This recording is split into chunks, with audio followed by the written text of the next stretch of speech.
कि जो साधक है, विद्वान है, ब्रह्मवेत्ता है, वो तो आत्मा में अकर्म ही देखता है और कर्म में किस में देखता है? अंतःकरण में देखता है। वो सामान्य जो जीव है वह आत्मा में अंतःकरणों के धर्मों को आरोप कर देता है कि आत्मा कैसी है? करने वाली है, सुखी है, दुखी है, आत्मा ही कर्म करती है। इस प्रकार से आत्मा में आरोप कर देता है, सामान्य स्त्री और पुरुष है। लेकिन ब्रह्मवेत्ता आत्मा में कोई भी धर्मों को आरोप नहीं करता।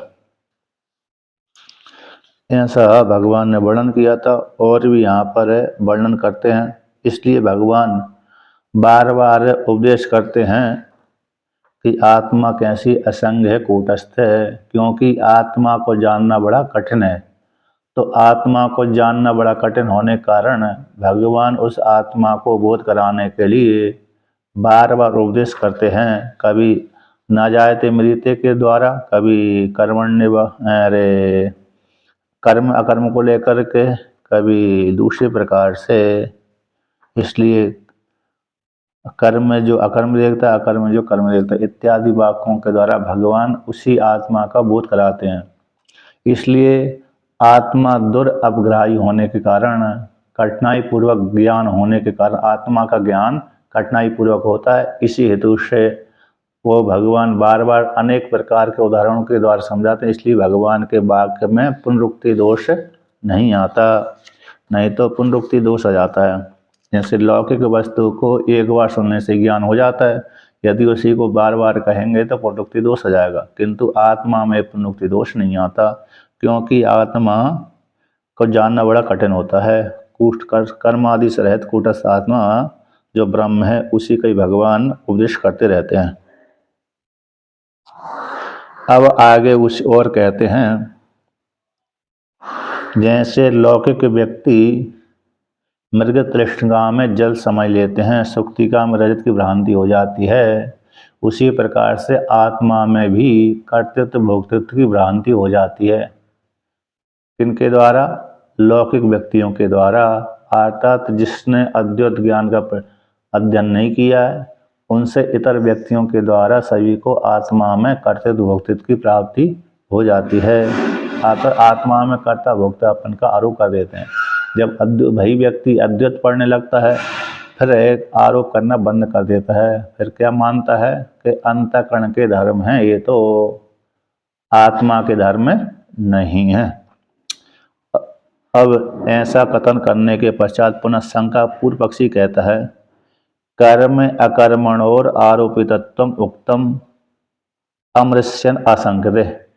कर्म में अकर्म देखना, अकर्म में कर्म देखना, ये आरोप किया गया है। लौकिक व्यक्ति आरोप कर देते हैं।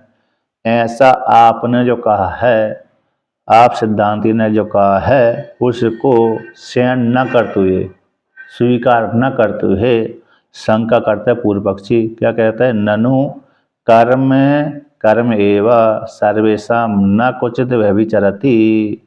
कर्म तो कर्म ही होता है, शरीर आदि के द्वारा जो चेष्टा किया जाता है उसको कर्म कहते हैं। अब उसको थोड़ी कोई अकर्म कहेगा।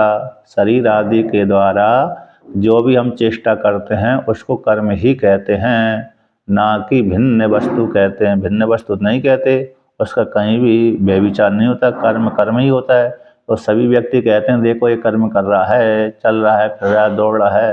अब चलने वाले व्यक्ति को ये थोड़ी कहेंगे कि बैठा हुआ है। चलने वाले व्यक्ति को, दौड़ने वाले व्यक्ति को यही कहेंगे दौड़ रहा है। चाहे कोई भी देखे, स्त्री देखे, पुरुष देखे, ज्ञानी देखे, अज्ञानी देखे, वो सभी कहेंगे दौड़ने वाले को दौड़ ही रहा है ना।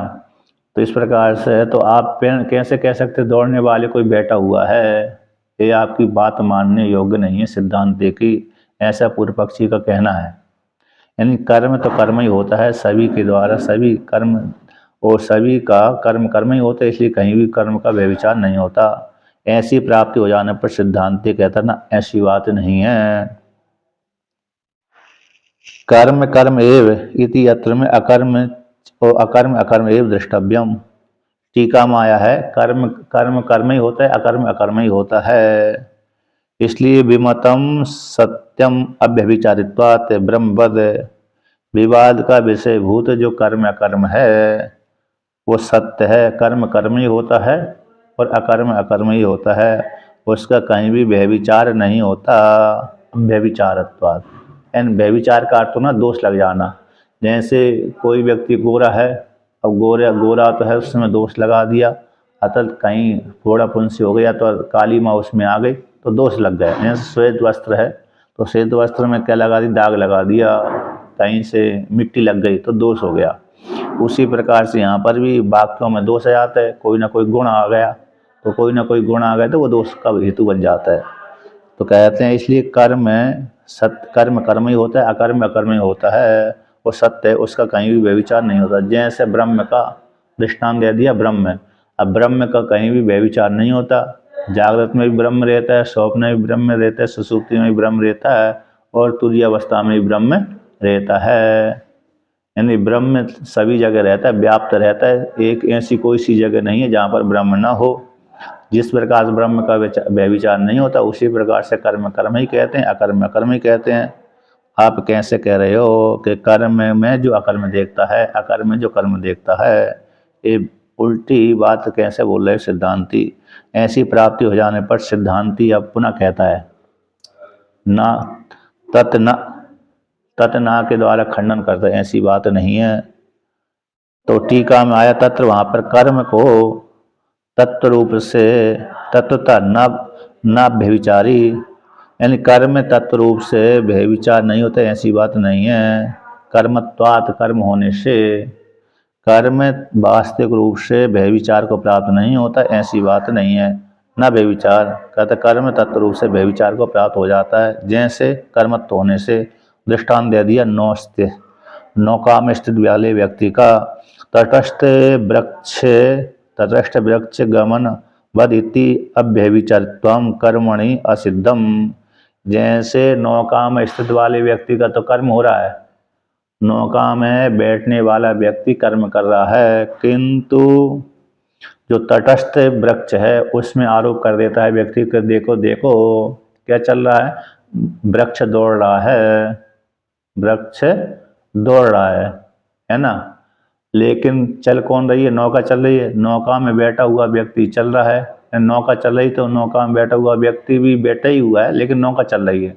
लेकिन वृक्षों में आरोप कर देता है कि वृक्ष दौड़ रहे हैं, मेरे से दूर भाग रहे हैं, इसलिए वहाँ पर व्यभिचार नहीं होता, उस कर्म में व्यभिचार नहीं होता, ऐसी बात नहीं है, अतः व्यभिचार हो जाता है।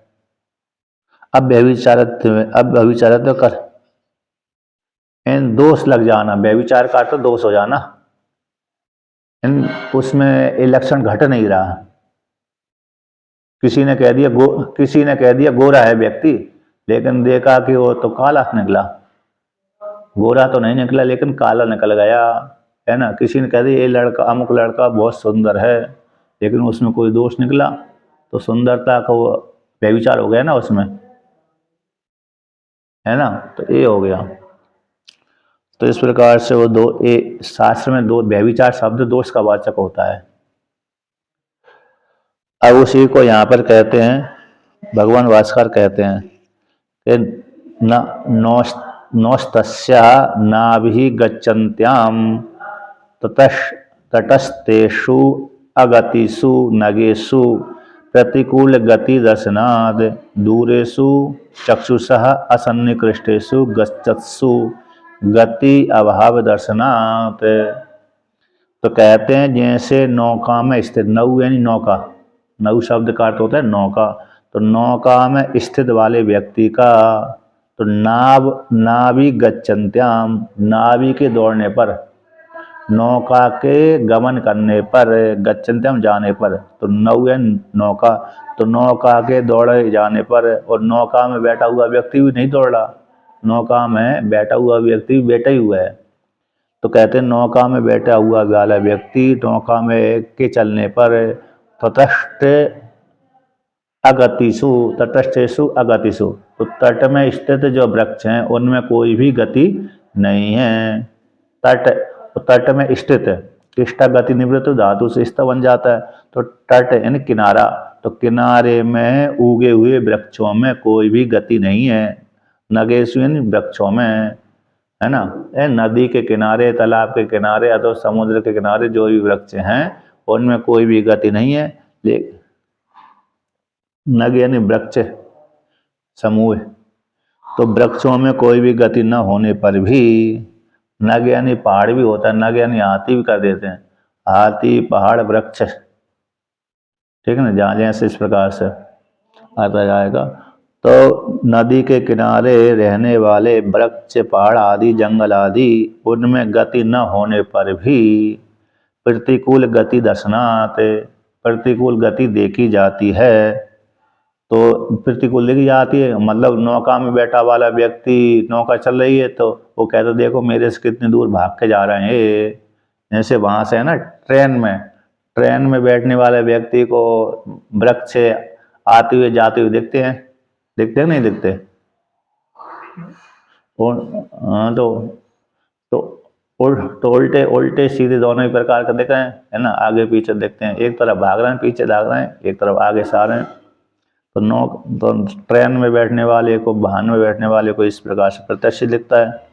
तो प्रतिकूल गति दर्शनात्, तो ये कैसे प्रतिकूल गति देखी जाती है। और दूसरा दृष्टांत है दूरेषु चक्षुष असन्निकृष्टेषु।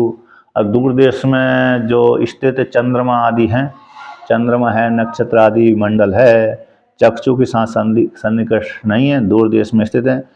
यद्यपि कहते हैं असन्निकृष्ट होने पर गच्छस्सु, गच्छस्सु वो चल रहे हैं, क्या चल रहे हैं, वो चल रहे हैं, चलने पर भी गति अभाव दर्शना, तो उनमें गति नहीं देखी जाती, क्योंकि दूर देश में हो गए चंद्रमा। अब चंद्रमा वहीं पर ये दिख रहा है, यद्यपि चल रहा है तो चलने पर भी उसमें गति नहीं देखी जाती। यद्यपि उनके अरे वहाँ पर इतने तीव्र गति से चलते हैं, लेकिन दूर देश में हो जाने से भ्रांति हमको वहीं के वहीं देखते हैं, है ना, वहीं के वहीं। लेकिन हवाई जहाज तो हमको चलता हुआ दिख जाता है।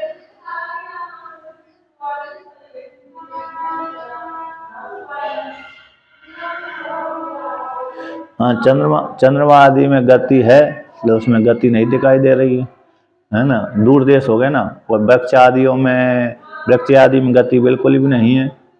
तो लेकिन हम नौका के माध्यम से, वाहन के माध्यम से जब चलते हैं साधन में बैठ करके, तब उनमें गति का भ्रांति से आरोप हो जाता है। तो आप ये नहीं कह सकते कि कर्म कर्म ही होता है, भ्रांति नहीं होती। पूर्व पक्षी का जो कहना था कि कर्म कर्म ही होता है, अकर्म अकर्म ही होता है, कर्म अकर्म देखना, अकर्म कर्म देखना ठीक नहीं है। तो देखो भाई, यहाँ पर भी व्यक्ति भ्रांति से देख लेता है, जिसमें गति नहीं उसमें गति देख लेता है, जिसमें गति उसमें अगति देख लेता है।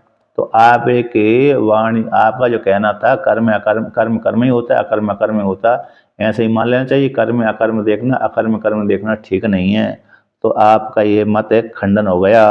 अर्थात व्यक्ति को भ्रांति से, उसी जिस प्रकार से वृक्षों में गति न होने पर भी गति देख लेता है, नक्षत्र मंडल में गति होने पर भी अगति देख लेता है, उसी प्रकार से आत्मा में कोई कर्म नहीं है, उसमें कर्म देख लेता है। और जिस अंतःकरण में कर्म है उसमें आत्मा के धर्मों को आरोप करके कह लेता है कि कुछ नहीं कर रहा मैं, तो है अंतःकरण शांत हो गई, इंद्रिय शांत है, तो थक जाने के बाद व्यक्ति बैठ जाता है, विश्राम करता है, उस काल में कहता है मैं कुछ नहीं कर रहा। तो यद्यपि कुछ नहीं कर रहा, ये धर्म तो आत्मा का है, लेकिन वहां पर अहंकार उसका भाव बना रहता है।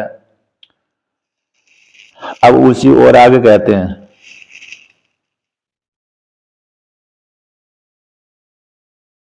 अकर्म तत्व तो न अव्यभिचारी।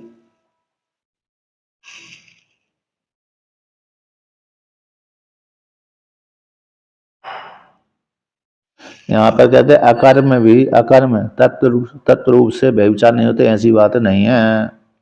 अतः कर्म का अभाव होने से, यहाँ पर कहते दूर देश में चैत्र मेहता आदियों में चलने पर भी चक्षु के साथ सन्निधि से रहित होने पर दृश्यमान गति का अभाव देखा जाता है। इस प्रकार दूर देश में जो देवदत्त आदि हैं, यज्ञदत्त आदि हैं, वो भी ये चल रहे हैं, चलने पर भी उनमें गति का अभाव देखा जाता है। सामान्य है ना। नक्षत्र मंडल में अच्छा उदाहरण है, तो इस प्रकार टीकाकार ने तो चैत्र मैत्र आदि में ही वर्णन कर दिया। टीकाकार ने कहा है तो दूर देश में स्थित जो चैत्र मैत्र आदि हैं, चैत्र शब्द संज्ञा है, चैत्र मैत्र, तो चैत्र मैत्र मतलब व्यक्ति का नाम विशिष्ट है। तो जैसे देवदत्त यज्ञदत्त नाम आता है ना शास्त्र में, देवदत्त यज्ञदत्त, उसी प्रकार से चैत्र मैत्र भी व्यक्ति की संज्ञा विशेष है। तो शास्त्रों में रस्सी सर्प का दृष्टांत है, जो मृगमृषिका का दृष्टांत है, ये प्रसिद्ध हो गया है। उसी प्रकार देवदत्त यज्ञदत्त का नाम प्रसिद्ध है, उसी प्रकार से चैत्र मैत्र का नाम भी प्रसिद्ध है।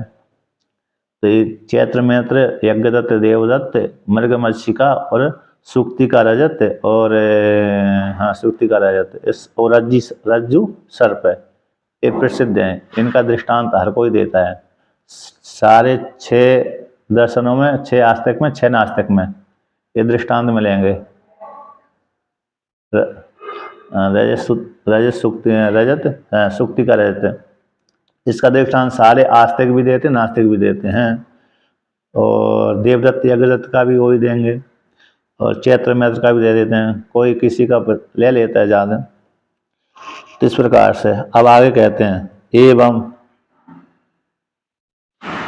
अच्छा, तो यहाँ पर कहते हैं एवं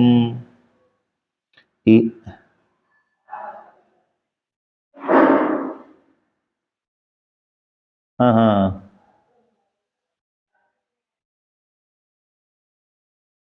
अच्छा, मैंने उनको सुना नहीं। तो कहते हैं एवं यह अपि अकर्मणि अहम करोमि इति कर्म दर्शनम कर्मणि च अकर्म दर्शनम विपरीत दर्शनम एन तन्निराकरणार्थम उच्यते कर्मणि अकर्म यह पश्चित इत्यादि वाक्येन। कहते एवं इसी प्रकार से यहाँ पर, कहाँ पर, ब्रह्म में, जो ब्रह्म कैसा है, अकर्म है, उस अकर्म ब्रह्म में, अकर्मणि ब्रह्म में अहम करोमि ऐसा आरोप कर देता है व्यक्ति। यद्यपि ब्रह्म में अकर्म है, कोई कर्म नहीं करता है, किंतु अंतःकरण के धर्मों से युक्त होकर के हम का आरोप कर देता है, मैं अहंकार से आरोप कर देता है कि मैं करता हूँ। तो अहम करोमि, तो कर्म दर्शनम, तो ब्रह्म में कर्म देखा जाता है अहंकार को लेकर के। और कहते हैं कर्मणि, तो कर्म ही है, अंतःकरण कर्म है, शरीर से युक्त होकर के, स्थूल शरीर, सूक्ष्म शरीर से युक्त होकर के अंतःकरण में कर्म बनता है। तो कर्म में, तो उस कर्म में, अंतःकरण में अकर्म दर्शनम, अर्थात मैं नहीं करता। जब वृत्ति शांत हो जाती है, बाहर से थक करके आ गया व्यक्ति, काम करते करते आया, और जैसे गर्मी के बीच चलते चलते बहुत थक गया था, फिर एक वृक्ष की छाया में बैठ गया, तो फिर कहते हैं मैं कुछ बड़ी आराम से बैठा, सुखी होकर बैठता है, तो कहते मैं कुछ नहीं कर रहा, अभी बैठा हुआ हूँ। तो यद्यपि वहाँ पर उसका अहंकार भाव है, कर्म चेष्टा आदि चल रही है उसके मन में, तो फिर भी कह देता है मैं कुछ नहीं कर रहा। तो मन के शांत हो जाने पर, वृत्ति शांत हो जाने पर, वो अपने को क्या मान लेता है, अकर्म मान लेता है। जो अकर्म धर्म किसका था, आत्मा का था, अंतःकरण में आरोप हो गया।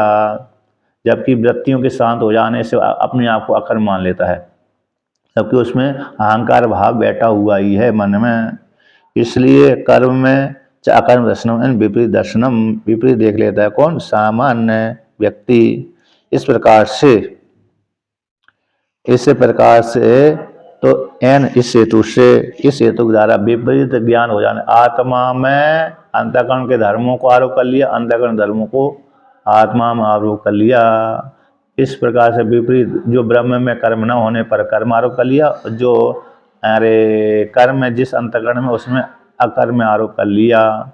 ऐसी प्राप्ति हो जाने पर उसको हटाने के लिए भगवान कहते निराकरण करने के लिए, निराकरणार्थम है, निराकरण करने के लिए, हटाने के लिए, उच्चते कहते हैं भगवान, कर्मणि अकर्म या पश्चित, जो व्यक्ति कर्म में अकर्म देखता है, यानी अंतःकरण रूप जो कर्म में, अंतःकरण के धर्म थे कर्म है ना, उसको आत्मा में कर लेता है आरोप करता, मैं करता हूँ।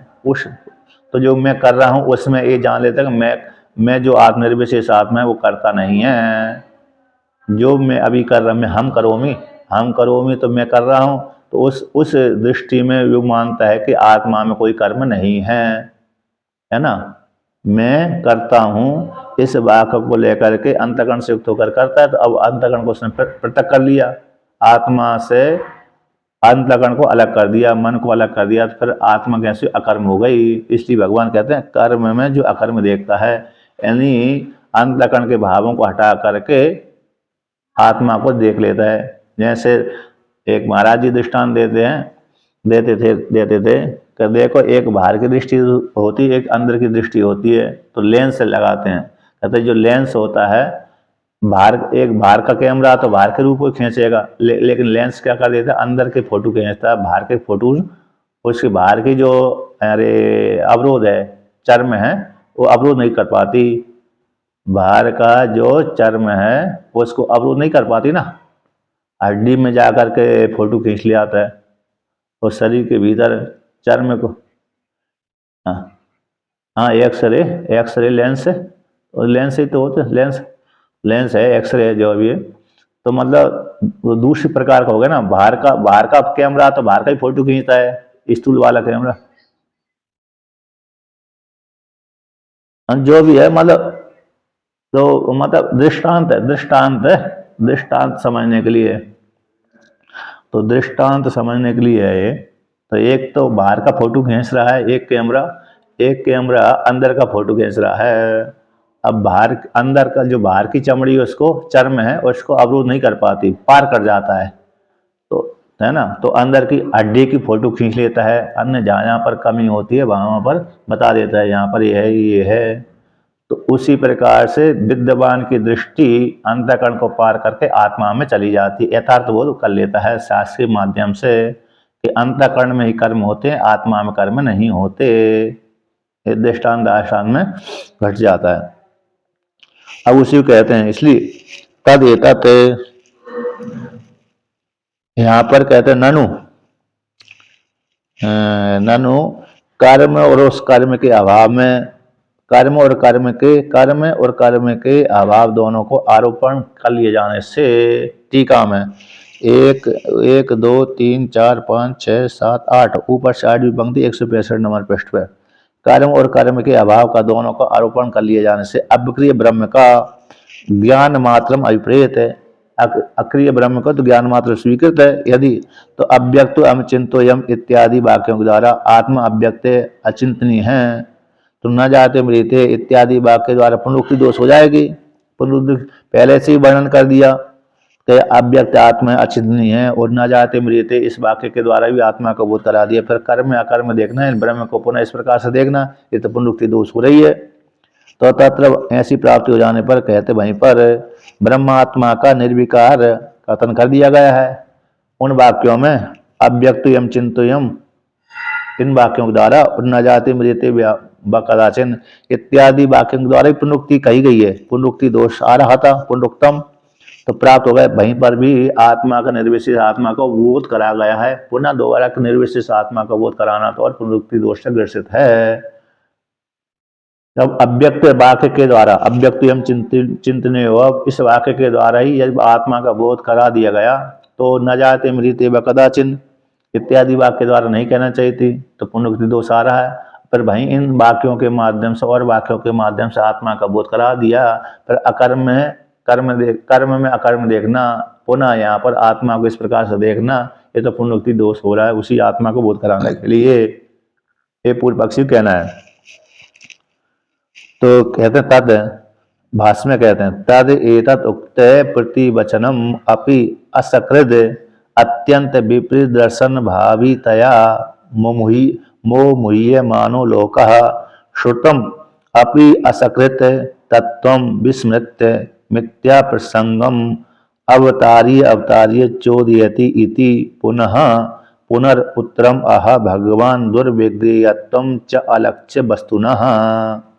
तद एतत्, आत्मा में जो शंका की गई है कि आत्मा सक्रिय वाली है, जबकि आत्मा कैसे है, निष्क्रिय है। आत्मा शास्त्र के द्वारा आचार्य पूर्वक शास्त्र के माध्यम से शास्त्र के माध्यम से आचार्य बोध कराता रहता, उपदेश करता रहता है कि आत्मा अक्रिय है, निष्क्रिय है और क्रिया वाली तो गुण और अंतःकरण है। तो ऐसे अब निष्क्रिय आत्मा में भी, आत्मा में क्या शंका कर देते हैं व्यक्ति कि आत्मा क्रिया वाली है, मैं करता हूँ, इस भावना बैठी हुई है व्यक्ति की, है ना, करने की भावना बहुत पहले से ही बैठी हुई है, जन्मांतरों से बैठी हुई है। तो वहां पर तद एतद उत्तम, आत्मा में सक्रियत्व की शंका थी, उसको प्रतिवचनम, जो प्रतिवचनी उत्तर, सक्रियन एक बार, असक्रियन बार बार, बार बार खा गया कि आत्मा अक्रिय है, निष्क्रिय है, फिर भी अत्यंत विपरीत दर्शन की भावना से, अत्यंत विपरीत दर्शन की भावना से। तो अत्यंत विपरीत दर्शन भावना क्या से हो गई, हर व्यक्ति कर ही रहे हैं, जो भी जीव आत्मा देख रहा है वो करता हुआ ही अपने कहता है मैं करता हूँ, मैंने ये संपत्ति अर्जित की है, मैं ही इसका स्वामी हूँ, है ना। और दूसरा वाला व्यक्ति कहता है मैंने इतनी संपत्ति अर्जन की है तो मैं ही इसका स्वामी हूँ। तो वो भी कहता है, कर्मी भी कहता है मैं कर्म करने वाला हूँ, उपासक भी कहता है मैं कर्म करने वाला हूँ, सामान्य स्त्री पुरुषों तो बोलते ही हैं कि मैं कर्म करता हूँ। जब शास्त्रीय व्यक्ति जो कर्म कांड करने वाले हैं वो भी क्या कहते हैं, मैं कर्म करता हूँ, मैंने इतने लोग जीत लिए, अब इतने और जीतने की इच्छा है।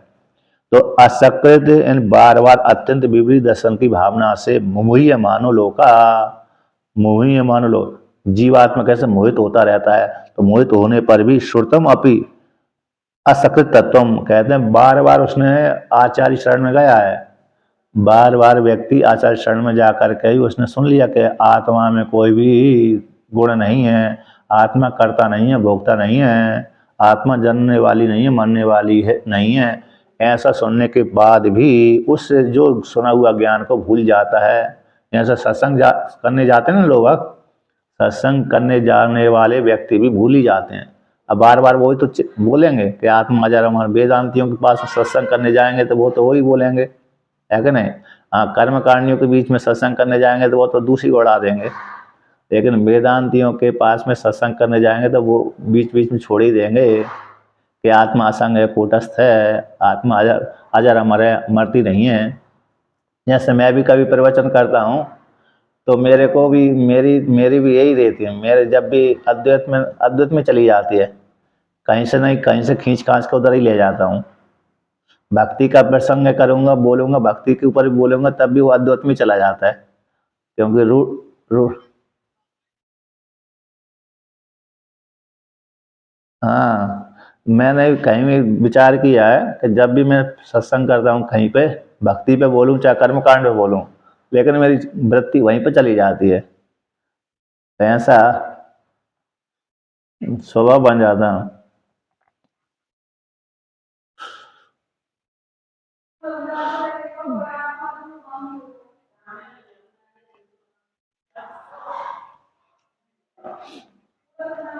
तो वहाँ वह तो हाँ वहीं हाँ वहीं पे चली जाती है। तो इसलिए यहाँ पर कहते हैं कि बार बार उसको सुना है, यानी तत्व को सुना तो सुनने के पश्चात भी विस्मरण कर लेता है, जीवात्मा कैसे करता है, विस्मरण हो जाता है। तो मिथ्या प्रसंग अवतारिय मिथ्या प्रसंग को दृष्टांत बना बना करके चोदयति शंका करता है। तो पुनः पुनः जब भूल जाता है तो मिथ्या प्रसंग को ग्रहण करके शंका करता है कि आत्मा कैसे असंग हो सकती है, आत्मा तो सक्रिय वाली है।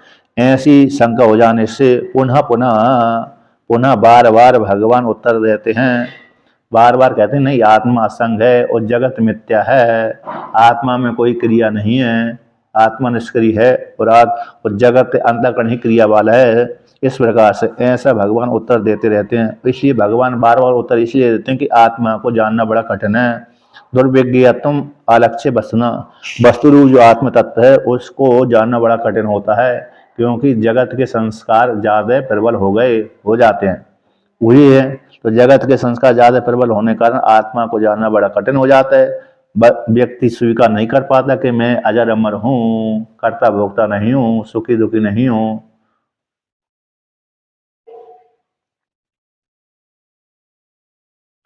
हाँ, हाँ, इंद्रियां का विषय बने तो आसान हो, सही प्रत्यक्ष दिखता नहीं है, नहीं दिखता है तो फिर मुश्किल हो जाती है।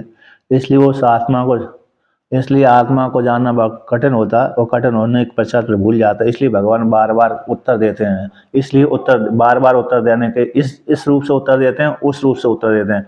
कभी अव्यक्त के रूप में आत्मा को समझाते हैं, कभी अजर अमर के रूप में समझाते हैं, कभी कर्म या अकर्म के रूप से समझाते हैं। इसलिए आत्मा में पुनरुक्ति दोष नहीं आता, भगवान के वचन में पुनरुक्ति दोष नहीं आता।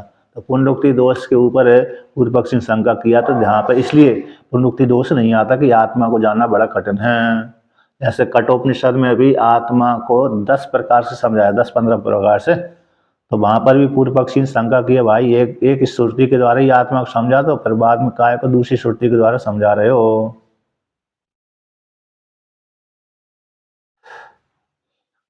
कठोपनिषद में, जैसे कठोपनिषद है,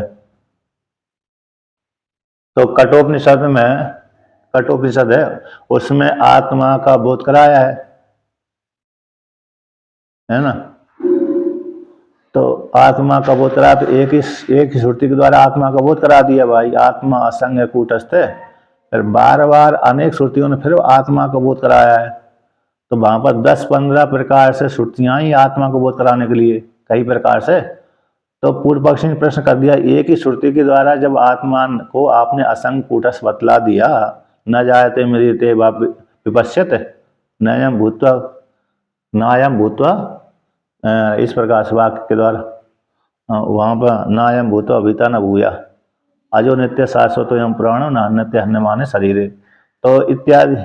तो इस वाक्य के द्वारा ही आत्मा का बोध करा लिया। फिर अव्यक्त कह दिया, कूटस्थ कह दिया, दूसरे प्रकार से कह दिया। तो कहने की क्या आवश्यकता है, पुनरुक्ति दोष से ग्रसित हो गई ये वाक्य तो आपका। तो श्रुति ने वहां पर उत्तर दिया, नहीं, आत्मा दुर्अवग्राह्य है, बड़ी मुश्किल से जानी जाती, इसलिए साधक किसी न किसी प्रकार से, किसी न हेतु से आत्मा को जान ले। इसलिए वह श्रुति बार बार नए नए शब्दों को लेकर के आत्मा का बोध कराती है इन कठोपनिषद में, इसलिए पुनरुक्ति दोष नहीं आता। उसी प्रकार से यहाँ पर भी भगवान भी जानते कि आत्म वस्तु, सूक्ष्म वस्तु जो आत्म वस्तु है, बड़ी कठिनाई से जानी जाती है और बड़े संकटों के भीतर छुपी हुई है ना। बहुत संकटों के बीच में, जैसे बेर का फल होता है ना, कई कांटों के बीच में लगा रहता है, तो उसको हाथ डालकर बड़ी आसानी से निकाला जाता है। उसी प्रकार से आत्मा भी काम है, क्रोध है, लोभ है, मोह आदि संकटों के बीच में फंसी हुई है। हृदय में सारे काम क्रोध लोगों में बैठे हुए हैं, तो वही संकट है, वही संकटों के बीच में ये छुपी हुई है। इस प्रकार से उसको जानना बड़ा कठिन। जिब्वा है, तो उसी प्रकार से काम क्रोध के भीतर आत्मा छुपी है, उसको जानना बड़ा कठिन हो जाता है। अब उसी कहता है अव्यक्तो एवं चिंतोयम, आत्मा कैसी अव्यक्त है और अचिंतनीय है। आत्मा न मरती है, न जन्म लेती है। अच्छा, इसको टीका में भगवान टीकाकार कहते हैं तदेतत 1 2 3 4 5, नीचे से 5 पंक्ति कि आत्मा में शंका की गई थी। तदेतत आत्मी संकितम, कि आत्मा में शंका की गई थी कि आत्मा सक्रिय है, ऐसे क्रिया वाली है, ऐसी शंका की गई थी। तो कहते हैं जो संकेत है कि सक्रियत्वम, आत्मा सक्रिय वाली है, क्रिया वाली है, कर्ता भोक्ता है ना, मैं करता हूँ, मैं भोगता हूँ, ये व्यक्ति हर कोई मानता है। तो सक्रियत्व है, तो इसलिए बार सक्रिय देने एक बार, असक्रिय बार बार, प्रतिवचनम, भगवान बार बार उत्तर देते हैं कि नहीं आत्मा निर्विकार है। उत्तर भी कैसी भगवान कहते हैं, आत्मा कैसी असंग कूटस्थ है, तो निर्विकार आत्म वस्तु की अपेक्षा। अब वो बार बार उत्तर देने पर भी अत्यंत विपरीत दर्शन हो जाता है जीवात्मा को, क्रिया को लेकर के, शरीर को धर्म के साथ जुड़ जाने से, शरीर के साथ तारतम्य संबंध हो जाने से विपरीत मिथ्या ज्ञान हो जाता है। तो मिथ्या ज्ञान जो हो गया, विपरीत दर्शन मिथ्या ज्ञान, उसकी भावना कर लेने से जन्मांतर को संस्कार उसके जीवात्मा के हृदय में बैठे हुए हैं करने के, तो उसी भावना से युक्त हो जाने के कारण उस संस्कार का प्रत्यय तत् जो भावना से, उस भावना का जो संस्कार है उसका प्रत्यय हो जाने से, प्रत्ययत्म यानी वृद्धित्वम, वृद्धि हो जाती है, प्रत्यय हो जाने के कारण तत्व अतिशय रूप से मोहम आपद्यते, व्यक्ति संस्कार पहले भावना करता है, करने की भावना अभी बैठी हुई है और संस्कार बहुत प्रबल है, तो प्रबल के कारण है, प्रबल संस्कार के कारण व्यक्ति को मोह हो जाता है, अरे मैं तो सुखी दुखी होता हूँ, मैं जीवात्मा हूँ, कहाँ ईश्वर हूँ, ईश्वर में नहीं हो सकता। वैष्णव यही तो, अरे वही तो कहते हैं द्वैतवादी, कि मैं ईश्वर कहाँ से हो सकता हूँ, मैं तो जीवात्मा हूँ, है कि नहीं। ईश्वर का ईश्वर ईश्वर रहेगा, जीवात्मा जीवात्मा में रहेगा।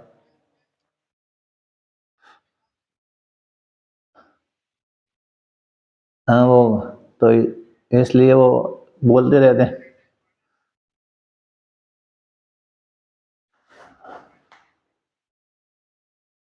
तो वही वही हो गया, तो उस वही मन में उसका बैठा हुआ है, व्यक्ति के मन में तो यही बैठा हुआ है, ईश्वर में ईश्वर कैसे हो सकता हूँ, ब्रह्म कैसे हो सकता हूँ। तो तो इस प्रकार मोह को प्राप्त हो जाता है व्यक्ति, तो मोह महापद्य मानो, तो मोह को प्राप्त होता है लोग है।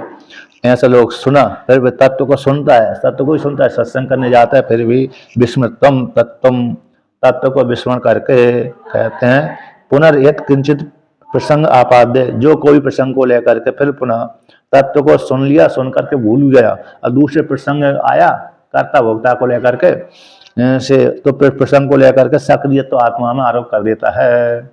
ऐसे सत्संग करके हम गए, तो सत्संग करने के पश्चात फिर व्यक्ति किसी न किसी से वार्तालाप तो करता ही है, तो फिर उसके मन में वो वही क्रिया वाली आ जाती है, अरे मैं वहाँ जाऊँगा, वो कर्म करूँगा, मेरे बिना वो गाड़ी नहीं चल सकती। ऐसे हम लड़के को वही देते हैं कि लड़का चला जाए काम करने के लिए, तो कहते नहीं, वो लड़का नहीं कर पाएगा, मैं ही जाऊँगा, मेरे से ही होगा वो काम। इस प्रकार से वहाँ पर क्रिया आरोप कर लेता है। तो आत्मा में चौधरी थी कि आत्मा आत्मा कैसी, आत्मा क्रिया वाली है। इसलिए भगवान पुनः पुनः तत्वभूत होकर के तत्वभूत का उपदेश करते हैं भगवान, इसलिए भगवान कथन करते हैं, इसी दोष से आत्मा में पुनरुक्ति, भगवान के वचनों में पुनरुक्ति दोष नहीं आती। जो व्यक्ति मन में ये करता रहता है कि आत्मा क्रिया वाली है, तो क्रिया वाली होने के कारण भगवान उत्तर देते रहते हैं कि आत्मा में कोई भी क्रिया नहीं है ना, आत्मा निष्क्रिय है, आत्मा इस प्रकार से वर्णन करिए। वस्तु का आत्मा में कोई आत्मा क्रिया वाली नहीं है ना, क्रिया नहीं होती आत्मा में। आत्मा की सत्ता से आत्मा की सत्ता से संपूर्ण जगत चलता है, वो तो ठीक है, लेकिन आत्मा में क्रिया नहीं है, क्रिया धर्म नहीं है। इसलिए कहते हैं वस्तु ना दुर्वेगीयत्वम पुनः पुनः प्रतिपादनम, कहते हैं वस्तु का दुर्वेगीयत्व है, इसलिए वस्तु के रूप में पुनः पुनः बार बार उपदेश करते रहते हैं भगवान कि आत्मा कैसी निर्विशेष है।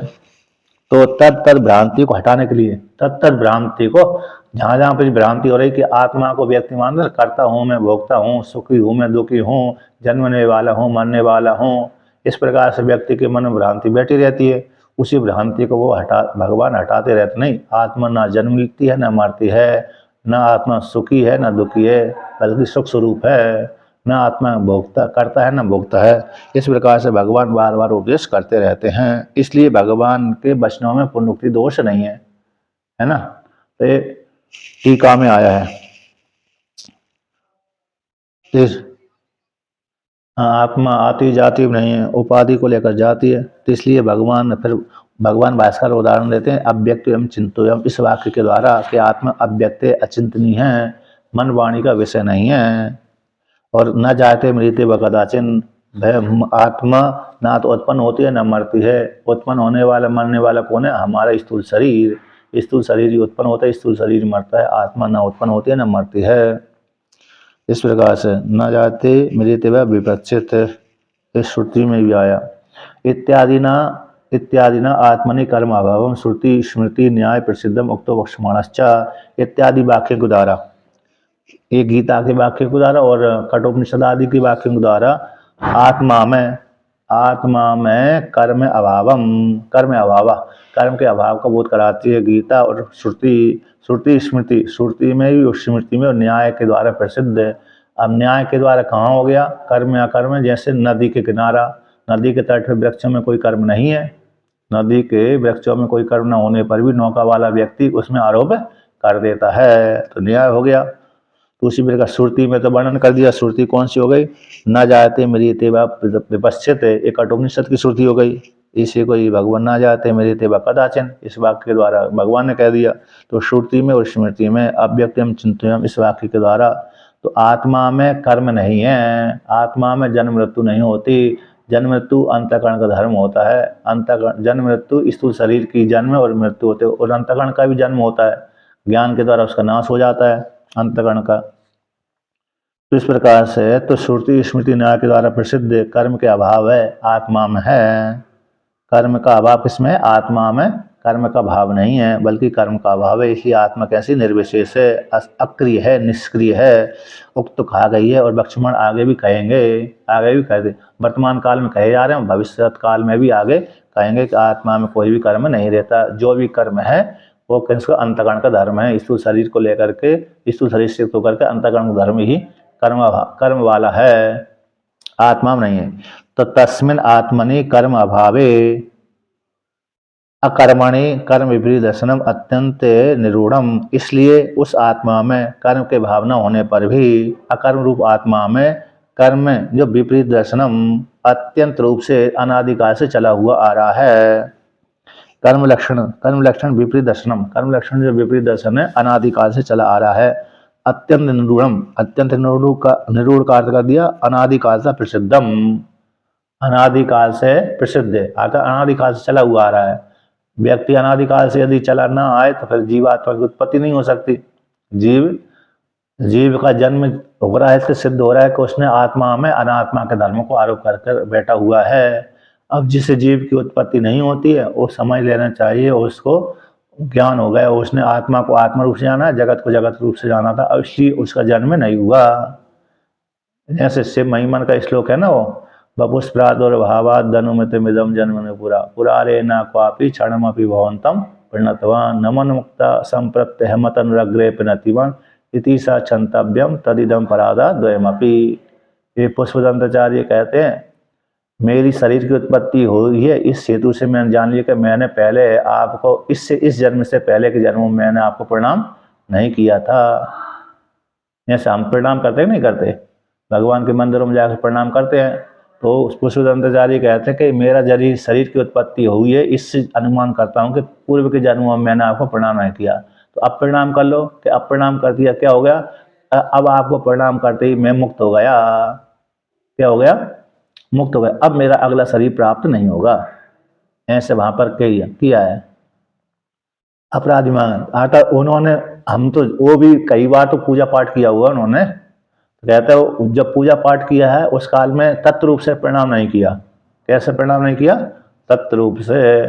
जब उन्होंने तत्व रूप से प्रणाम किया, अभेद रूप से चिंतन करके प्रणाम किया, तो फिर दोबारा जन्म उनका नहीं हुआ पुष्पदंताचार्य का। तो जिस व्यक्ति ने तत्व उत्तम का शोधन करके भगवान को प्रणाम किया तो उसका जन्म नहीं होता। और जिसने व्यक्ति ने ऐसे प्रणाम किया कि राम जी अलग हैं और मैं अलग हूँ, इस रूप से प्रणाम किया तो उसका जन्म होता रहता है। और जिसने कहा कि राम जी है वो मैं ही हूँ, और जो मैं हूँ वही राम हूँ, इस रूप से राम को प्रणाम करने पर जन्म नहीं होता। तत्पदवाची ईश्वर, तुम पदवाच जीवात्मा को, जीव और ईश्वर को दोनों को एक कर लिया, तो एक करके जो प्रणाम करता है उसका दोबारा जन्म नहीं होता। इसलिए अनादिकाल से वासना कारण व्यक्ति भेद बुद्धि से प्रणाम करने के कारण, भेद बुद्धि विपरीत दर्शन के कारण ही उसका जन्म होता रहता था। इसलिए भगवान बार बार उपदेश करते रहते हैं कि आत्मा निष्क्रिय है, असंग है, कूटस्थ है, उसमें कोई भी गुण दोष नहीं है। तो इसलिए तो आत्मा में जो कर्म का अभाव, अकर्म रूप आत्मा में विपरीत दर्शन करना अनादिकाल से चला हुआ आ रहा है।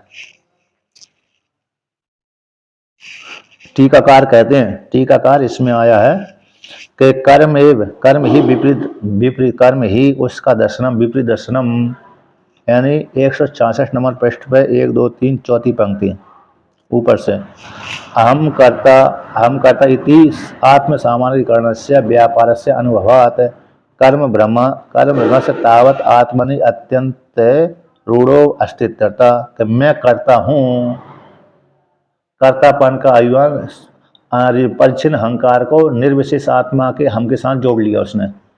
क्योंकि हम को भी आत्मा बोलते हैं और अहंकार को भी वो बोलते हैं, अहंकार भी हम है और आत्मा भी हम है ना।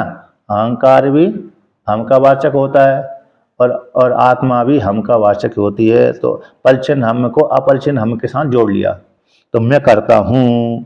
इस आत्मा के साथ सामानाधिकरण का, समान अधिकरण एक ही अधिकरण वाला, एक व्यक्तिगत सामानाधिकरणम, निर्विशेष आत्मा तो आत्मा है, वो हम है, और कर्ता जगत हो गया।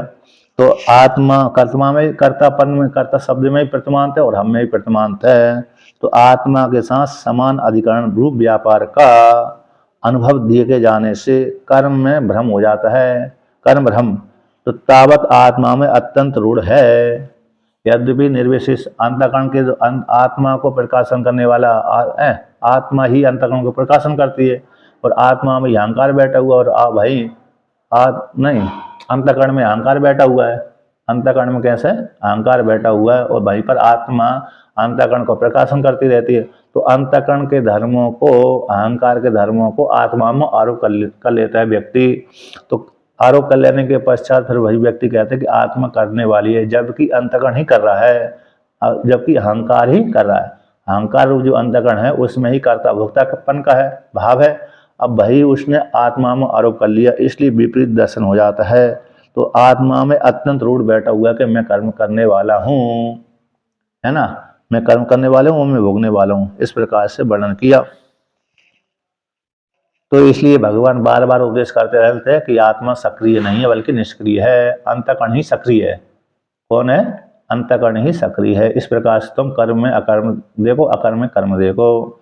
ऐसा देखने वाला व्यक्ति ब्रह्मवेत्ता कहलाता है। अब पुनः आगे कहते हैं कि आत्मा में कर्म भ्रम होता है, इसमें हेतु को देते हैं। आत्मा में कर्म की भ्रांति हो जाती है, इसमें हेतु कहते हैं। कहते हैं यतः किम कर्म किम अकर्मेति कवयो अपि अत्र मोहिता।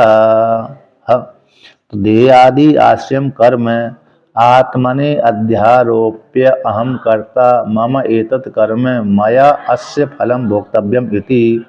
तो कर्म क्या है और अकर्म क्या है, इसके विषय में बड़े बड़े विद्वान भी मोहित हो जाते हैं। ये वाक्य भगवान ने कह दिया। तो देह आदि आश्रम कर्म, शरीर आदि को आश्रय लेकर कर्म किया जाता है। स्थूल शरीर न हो तो स्थूल शरीर स्वतंत्र कर्म नहीं कर सकता। और स्वप्न अवस्था में यद्यपि वासनामय शरीर के द्वारा ही कर्म करता है, तो वहाँ पर भी ये भ्रांति होती है कि स्थूल शरीर वाला ही हूँ, स्थूल शरीर वाला हूँ, ऐसी भ्रांति नहीं होती, ऐसा ज्ञान उसको नहीं होता। तो वहाँ पर भी वासनामय शरीर को जब देखता है संस्कार के माध्यम से, तो अपने को ऐसे ही मानता है कि मैं स्थूल शरीर वाला ही हूँ, और जैसा गोरा काला जैसा होगा उसी प्रकार से वो दिखता है। तो मैं स्थूल शरीर से युक्त हूँ, ऐसा उसको ज्ञान ही नहीं होता। तो कहता है देह आदि को आश्रय लेकर कर्म, जो कर्म होता है वह कर्म आत्मनि अध्यारोप्य, आत्मा में आरोपण करके मैं करता हूँ, ऐसा अहंकार हो जाता है। मम एतत् कर्म, मेरे द्वारा एक कर्तव्य करने के योग्य कर्म है। जैसे जिस वर्ण में पैदा हुआ, जिस आश्रम में, जिस वर्ण में पैदा हुआ उस वर्ण के संबंधी कर्म करता है और आश्रम संबंधी कर्म करता है। वो कहता है मैं इस आश्रम में हूँ तो ये मेरे को कर्म करना चाहिए, तो मेरे द्वारा मेरे लिए ये कर्म है। तो जब कर्म करेगा तो कर्म का फल भी भोगेगा। तो मेरे द्वारा इस करने योग्य कर्म है, अस्य फलम भोक्तव्यम, इस कर्म में जो मेरे द्वारा किया गया कर्म है उस कर्म का फल भी मेरे द्वारा भोगने योग्य है, मैं इस कर्म का फल का भोगता हूँ। इस प्रकार से अब आत्मा के साथ उसने भ्रांति से क्या कर लिया, आरोप कर लिया। आत्मा में अंतःकरण के धर्मों को आत्मा में आरोप कर लिया। अब अंतःकरण में अकर्म का आरोप करता है, अंतःकरण में क्या करता है, अभी तो आत्मा अकर्म थी उसमें कर्म का आरोप कर लिया, ठीक है ना। अब अंतःकरण कर्म वाला है उसमें अकर्म का आरोप करता है। तो कैसे करता है, कहते तथा तथा हम तूष्णीम भवामी तेन हम निरायासो अकर्म सुखी श्याम इति कार्यकरण आश्रय व्यापार उपरमम तत्गतम च सुखित्वम आत्मनि अध्यारोप न करोमि किंचित तूष्णीम सुखम आसम इति अभिमन्यते लोकः तत्र इदम लोकस्य विपरीत दर्शन अपनाए आहा भगवान कर्मणि अकर्म या पश्येत इत्यादि। कहते हैं तथा उसी प्रकार से जिस प्रकार से देह आदि को आश्रय लेकर कर्म में होता है उस कर्म को आत्मा में आरोप कर देता है। मैं इस कर्म को करने वाला करता हूँ और मेरे द्वारा मेरे लिए ही कर्म है, आया है, शास्त्र ने विधान किया है, इसलिए कर्म का फल भोगता मैं हूँ। ऐसा कर्म है आत्मा में आरोप करके उसी प्रकार से मैं तूष्णी हूँ, मैं तूष्णी भवा में मैं चुप हो गया, तूष्णी शांत मैं बैठा हुआ हूँ, शांत बैठा हुआ हूँ। जिसके द्वारा निरायासो मैं हम निरायास वाला हुआ, आयास से रहित हो गया, मैं तूष्णी में चुप पे शांत बैठा हुआ ना, शांत बैठा हूँ। इसलिए आज कोई मेरे पे कोई व्यापार नहीं है। जैसे सामान्य व्यक्ति कहते तुम क्या कर रहे हो, अरे अभी तो ऐसे घूम रहे हैं, है कि नहीं, नौकरी कहाँ तक पढ़ लिया, पढ़ाई पूरी कर ली, डिग्री सारी ले ली, फिर क्या कर रहे हो, ऐसे ही घूम रहे हैं, कोई काम ही नहीं है कि नहीं? ऐसे बोलते कि नहीं बोलता, सामान्य लड़का लड़की यही तो बोलते हैं पढ़ने के पश्चात, भाई मेरे पास कोई काम नहीं, नौकरी नहीं लगी है। अभी फालतू हैं और हाँ फालतू, क्योंकि नौकरी लगी नहीं उनकी, प्राइवेट अथवा सरकारी, तो कहते फालतू हैं, बेकार घूम रहे हैं, तो निरायास हो गए वो। तो उसी प्रकार से यहाँ पर भी शांत बैठकर निरायास हो गया। तो अकर्म सुखी, अकर्म में कोई कर्म नहीं करता, सुखी हूँ श्याम, अकर्म हूँ सुखी हूँ, इस प्रकार से। तो कार्यकरण, अब यहाँ पर ये है, यहाँ पर तो सुखी क्या होता है, कार्यकरण आश्रय, कार्य और करण को लेकर के, जो कार्यकरण के आश्रय से जो व्यापार होता था, स्थूल कार्य हो गया, स्थूल शरीर, करण हो गया स्थूल शरीर, इनको आश्रय से जो व्यापार होता तो वो व्यापार उपरम हो गया। जो व्यापार हो, चेष्टा होती थी, व्यापार है चेष्टा, कोई भी हाथ पैर चलाना, आपकी काम करना, तो उपरम हो गया। तो उपरम हो जाने से तत्कृतम चा, उसी को लेकर के उसने बोल दिया मैं सुखी हूं। तो आत्मा में अध्यारोप कर लिया, आत्मा में अध्यारोप कर लिया कि आत्मा में अध्यारोप कर, न करो मैं कुछ नहीं करता, और मैं किंचित न करो मैं किंचित कुछ भी नहीं करता, तूष्णिम सुखम, शांत होकर के बैठा हुआ सुखी हूं, इस प्रकार से सामान्य व्यक्ति मानता है। तो यद्यपि आत्मा ही सुखी है, लेकिन अंतःकरण के व्यापार के शांत हो जाने से अपने आप को क्या मानता है, सुखी मानता है। जब व्यापार करने लगता है तो दुखी होने लगता है सुख, इस प्रकार तत्र आत्मा में लौकिक कर्म अकर्म के भ्रम के द्वारा भ्रम की सिद्धि हो जाने पर लौकिक व्यक्ति का विपरीत दर्शन देखा जाता है। जो निष्कर्म आत्मा है उसमें सक्रिय, निष्कर्म जो आत्मा है उसको सक्रिय वाली मान लेता है, जो अंतःकरण सक्रिय है उसको निष्कर्म मान लेता है व्यापार के उपरम हो जाने से। तो इसलिए विपरीत दर्शन को हटाने के लिए, विपरीत दर्शन को हटाने के लिए भगवान कहते हैं जो साधक है साधिका है कर्म में अकर्म देखता है। कर्म अंतःकरण में जो अकर्म है, अंतःकरण को प्रकाशन करने वाला कौन है, वो आत्मा है, उस आत्मा में कोई कर्म नहीं है, अंतःकरण में कर्म है, इस प्रकार से जानता है वही ब्रह्मवेत्ता कहलाता है, बुद्धिमान कहलाता है।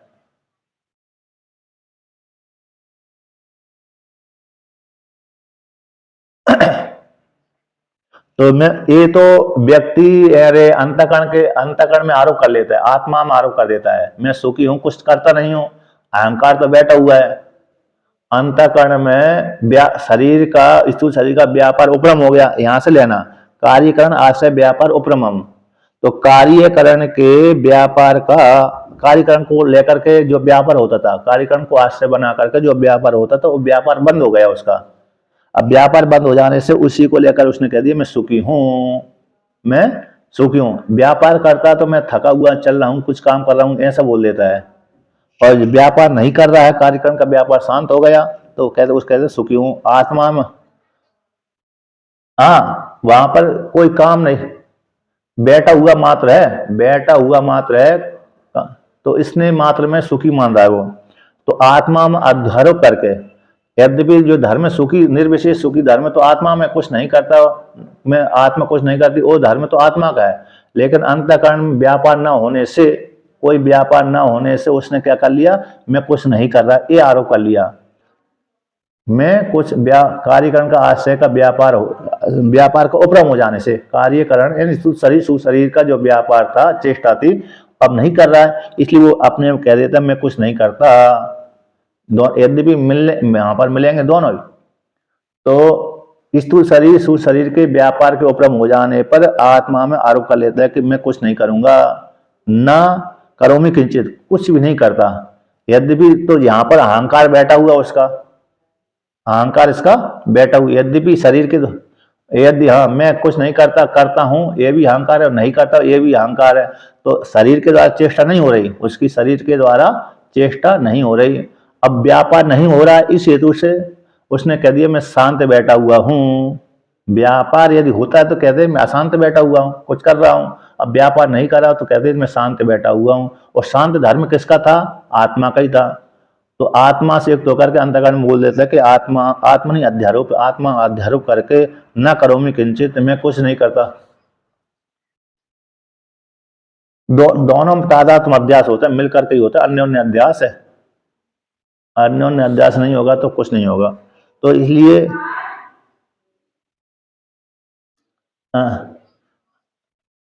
हाँ, ये हो गया तो ज्ञान ही हो, ये ज्ञान ही हो गया। ये यदि जान लिया तो उसने ज्ञान ही हो गया। तो अध्यास करके कहता है आत्मा अध्यारोप करके न करोमी, मैं कुछ नहीं करता, किंचित तूष्णिम, किंच कुछ भी नहीं करता, तो तूष्णिम सुखम आसी, शांत बैठा हुआ हूँ। इस प्रकार से, क्योंकि उसके कार्यकर संगात का व्यापार उपरम हो गया, तो शांत बैठा हुआ हूँ। इस प्रकार से ऐसे सामान्य व्यक्ति मानते हैं, जबकि उनके मन में अहंकार यहाँ पर बैठा हुआ है। मैं कुछ नहीं कर रहा हूँ, शांत बैठा हूँ, यहाँ पर एक क्या बैठा हुआ है, कर्म कर रहा है, कर्म कर रहा है, अहंकार कर्तापन का भाव इसमें बैठा हुआ है। मैं सुखी हूं, मैं दुखी हूं, अथवा कुछ नहीं करता, ये यहाँ पर अहंकार का भाव बैठा हुआ है। जबकि उसका व्यापार अकेला, व्यापार एक कार्यकर संघात का व्यापार अकेले उपरम हुआ है, लेकिन अहंकार उसका नष्ट नहीं हुआ। शांत रहना, चुपचाप रहना, शांत बैठना। जैसे बालक है ना, बालक भी जब रोते रोते थक जाता है तो शांत हो गया, माता उसकी कहती है बालक शांत है, शांत हुआ है, शांत हो गया, बैठा हुआ है। बोलते हैं नहीं, बोलते चुप पे बैठा हुआ, शांत हो गया। अभी बहुत परेशान कर रहा था, फिर परेशान रोते रोते ठीक हो गया, वो तो शांत है, अभी खेल रहा है, तो चुप हो गया, शांत हो गया। जो उसी प्रकार से यहाँ पर भी कोई व्यापार नहीं है तो शांत बैठा हुआ है, तो उस फिर आरोप कर देते हैं मैं कुछ नहीं करता, मैं सुखी हूँ। तो इस प्रकार से, तो लेकिन धर्म के शांत रहना, तो सुख स्वरूप से रहना, अवस्थित रहना, तो किसका धर्म है, आत्मा का है। लेकिन सामान्य जो सुख है, अंतःकरण में जो सामान्य सुख और दुख होते हैं, वो तो अंतःकरण के धर्म होते हैं, है कि नहीं। आत्मा में सुख दुख मन के धर्म होते हैं, अंतःकरण धर्म होते हैं। तो लेकिन वो भी सुख स्वरूप सुख तो आत्मा का ही धर्म होता है, लेकिन गंध मात्र यहाँ पर मिलती है। तो इसलिए यहाँ पर लोक का जो विपरीत दर्शन हो गया कि आत्मा में सक्रिय है, आत्मा सक्रिय और अंतःकरण निष्क्रिय है। ये विपरीत दर्शन को हटाने के लिए भगवान ने इस प्रकार से वर्णन किया, जो अकर्म में कर्म देखता है, कर्म में अकर्म देखता है, इस प्रकार से वर्णन किया। अभी यहाँ पर इसके आगे फिर और फिर वर्णन करते हैं, कल करेंगे, है ना।